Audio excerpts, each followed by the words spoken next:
Hey yo, good morning, my YouTube fans. It's your girl Kayla here, back with another episode of Song Lyric Prank Text, and today's the day. That's right. And today I'll be talking about the film Dangerous Lies, and I'll be telling you guys what it's about, um and then maybe after that I'll continue telling you guys the story of The Shape of Water. But I'm going to mute myself so you guys won't hear me.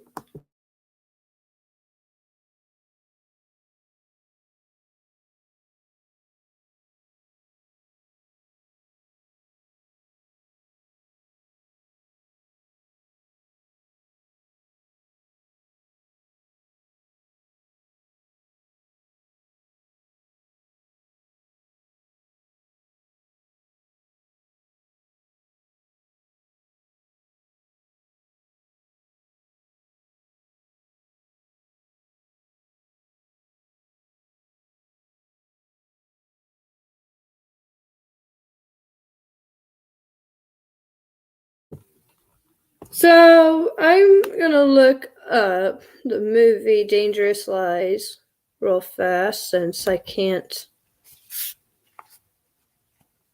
do much about it.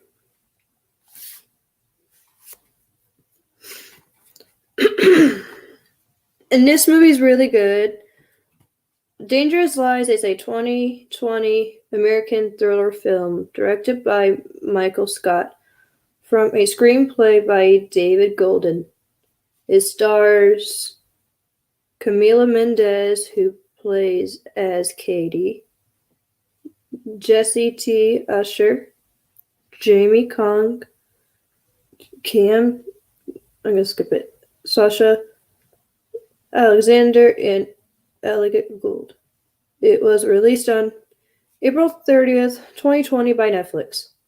In October 2020, Dangerous Lies was nominated for People's Choice Awards in the Drama Movie category. Katie and Adam are a young married couple by struggling to pay their bills. Katie works as a waitress while Adam is going to school. One night, an attempted robbery takes place in the diner where Katie works. Adam manages to fight off the robbers.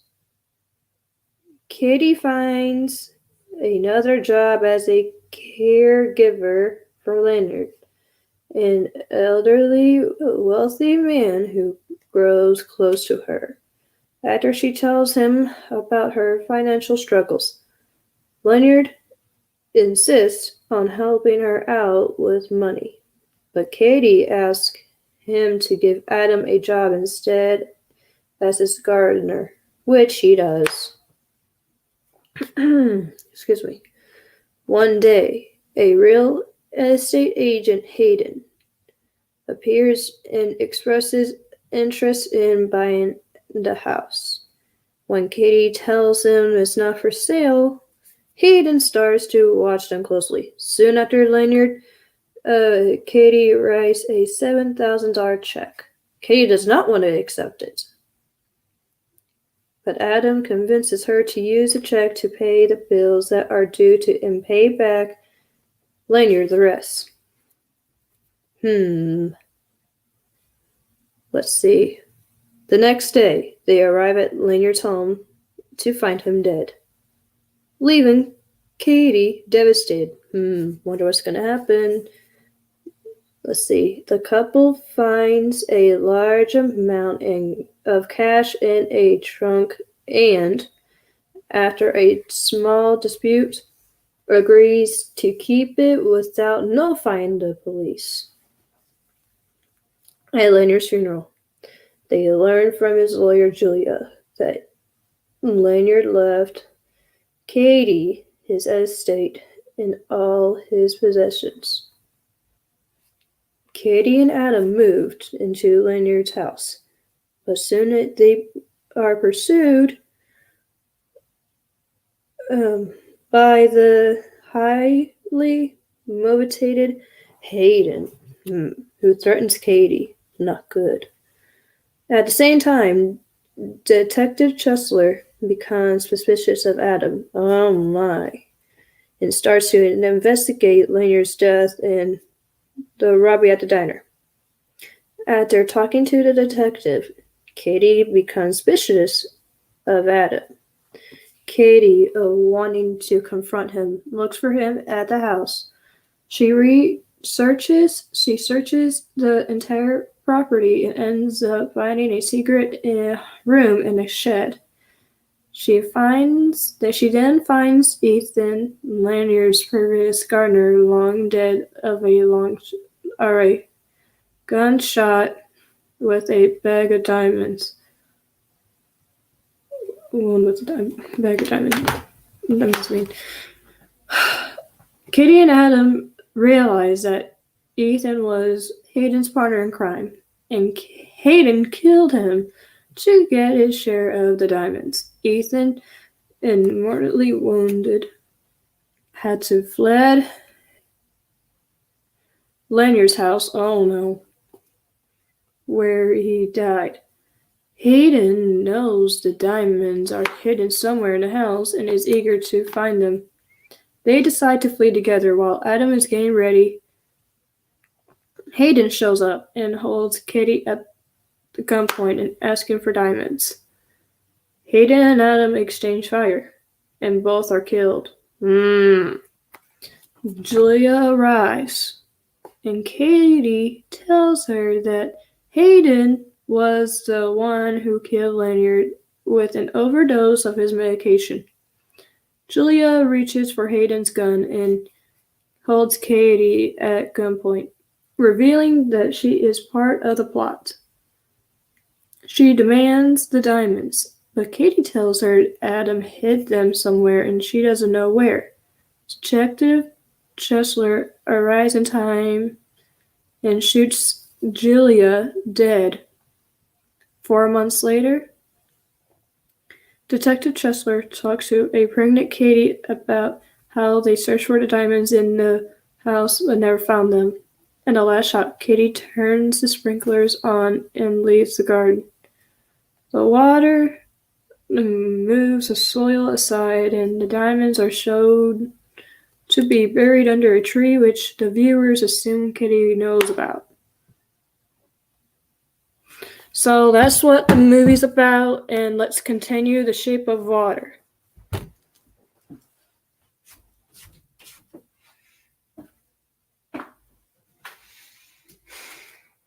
So we left off last night.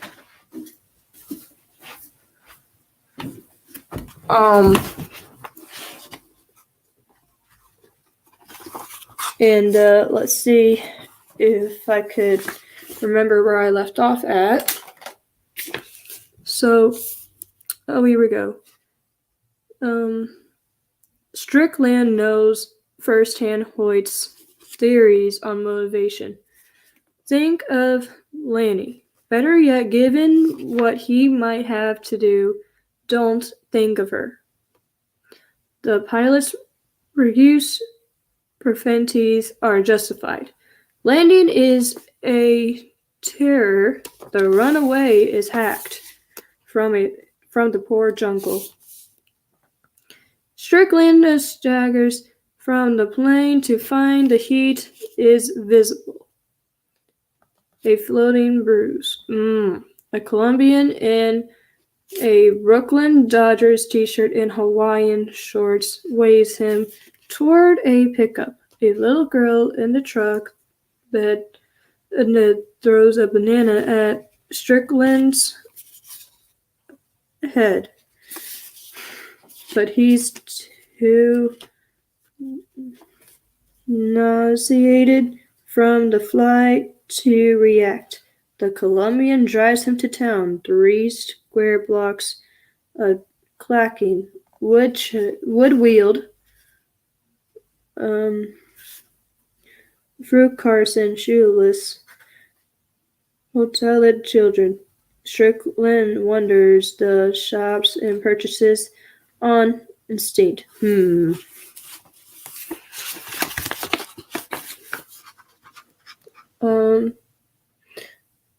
a cigarette lighter, and bug juice, sealable plastic bags, food salad. The countertops across which he possess seep tears from the community. He studied a phrase book on the plane. Lieutenants chuckle and flutter their hands over their necks. Strickland hasn't the faintest fucking clue. Wonder what they're gonna do next.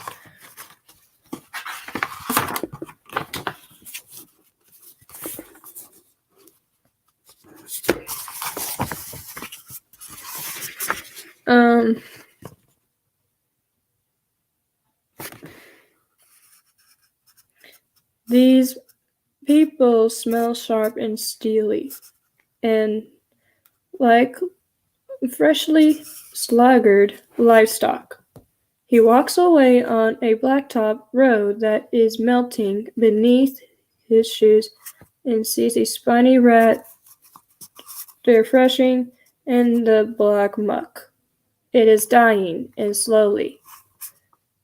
Its bones will blanch, sink to the tar, and it's the nicest road Strickland, we'll see for a year and a half. The alarm shakes the beside table. Without opening her eyes, Eliza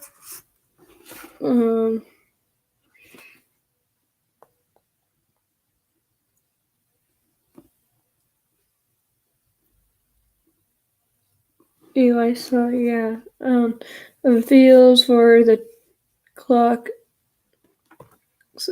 ice cold stopper. She would been in a deep, soft, warm dream and wants it back. One more tantalizing minute.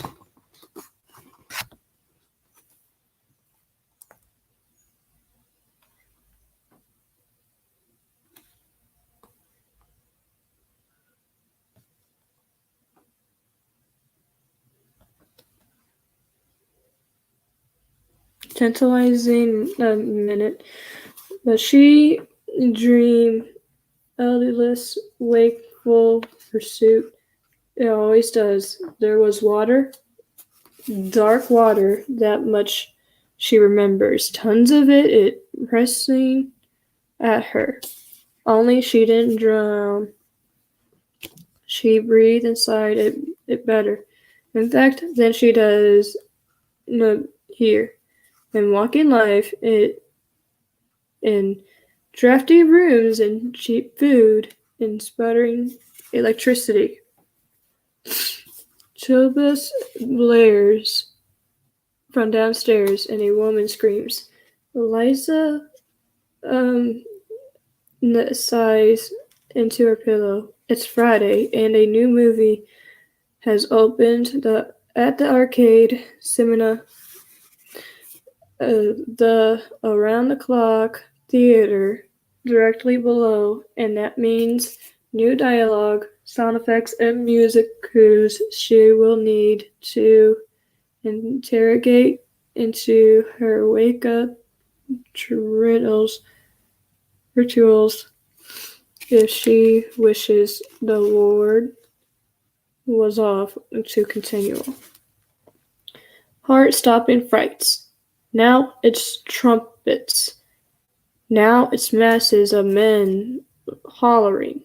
She opens her eyes, first to the 10:30 p.m. of the clock, and then to the blaze of film projector light finding through the floorboards. The mutating dust bunny with technicolor hues. And if y'all have any questions, please feel free to ask me or ask some concerns. Let's keep going. She sits up and arches her shoulders against the cold. Why does the air smell like cocoa? The strange scent is joined by an unpleasant noise. A fire engine northeast of Pearson Park. Liza lowers her feet to the chilled floor and watches the projector light shift and flicker. This new film, at least, is brighter than the last one.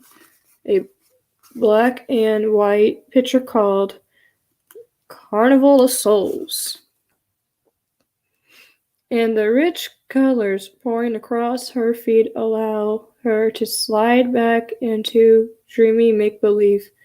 She's got money, she's plenty of it, and groveling salesmen are slipping onto her feet in an array of colorful shoes. You look ravishing, miss, and a pair of shoes like this, why, you'll unclear the world.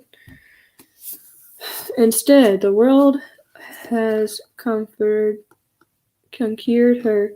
No amount of gewgaws picked up for pennies at garage sales and pinned to the walls, it can hide the termite gone wood or distract from the bugs that scatter on the second she turns on the light. She chooses not to notice. It's her only hope to get through the night. The following day, the suspense life. She crosses the kitchen net, sets the egg timer, drops 3 eggs into a pot of water, and continues to the bathroom. Eliza takes baths exclusively. She peels off her flannel as the water pours. Women at work leave behind ladies' magazines on the cafeteria tables, and countless articles have informed Eliza on the precise inches of her body she should fixate on, but hips and breasts can't, just for a while.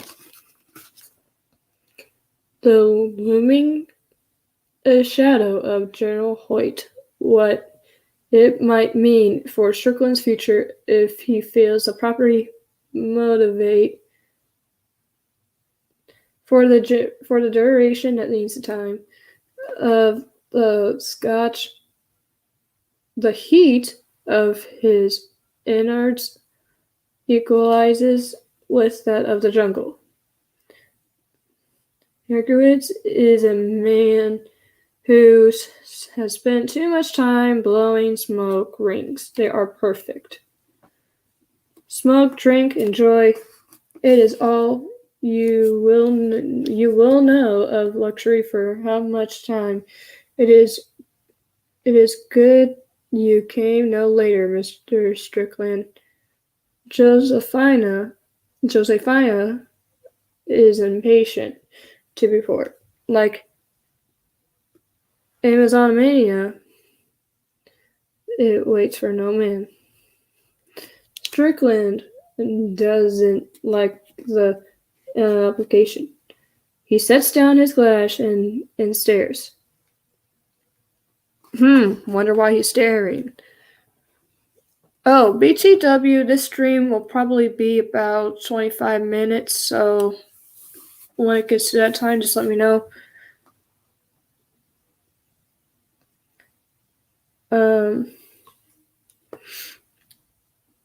Like Amazon Mania waits for no man. Henrowitz laughs, claps his hands. Quite right, men like us, pioneers of the sorrow. It is not necessary we express excitement. Los Ronos honor us with a word.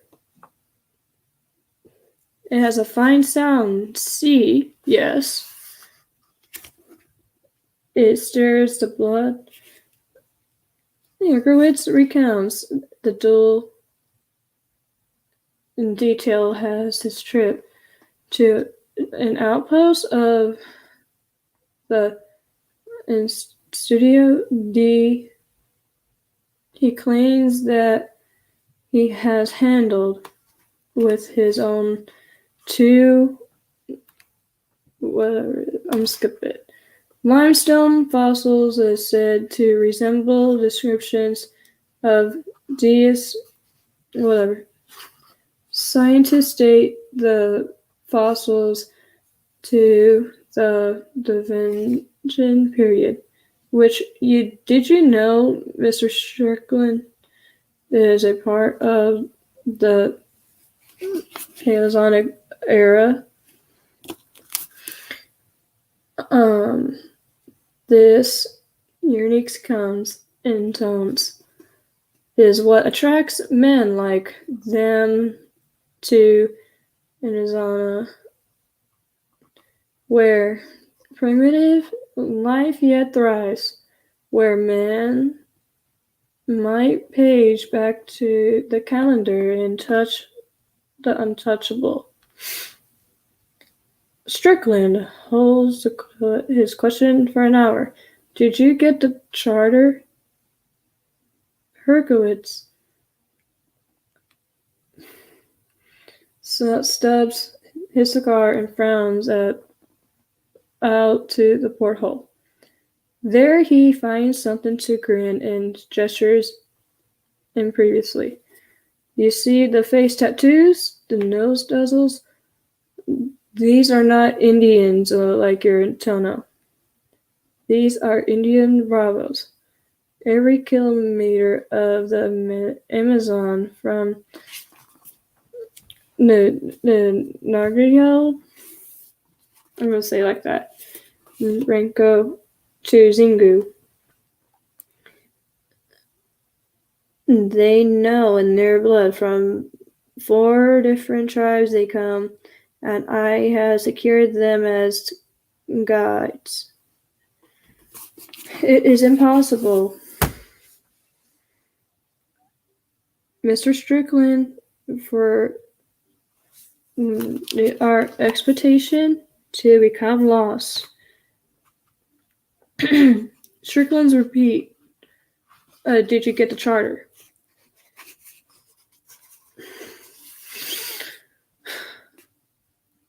Hingerwitz fans himself with his hat.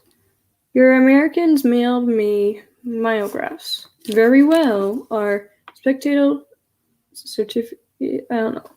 I'll skip it though. We'll follow their wiggly lines for as long as we can. Then, Mr. Strickland, we move on foot. We locate the seagulls, the remains of original tribes. These people have suffered from industry more than you can imagine. The jungle swallows their screams. We, however, we will come in peace. We will offer gifts. If does this or not exist, they will be the ones to tell us where to find it. In Journal Hoyt, Prolance, the captain is motivated. Strickland gives him that. But there are warning signs too. If Strickland knows anything about untamed territory, it is that it stains you inside and out. You do not wear white clothing unless you do not know what the hell you are doing. Wonder what's going to happen next.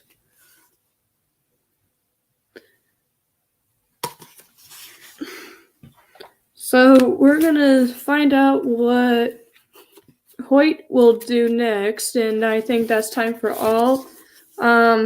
Thank you guys for coming, and this is your girl Kayla signing off for the day. I will see you all probably later on today. So I'll see you guys very soon.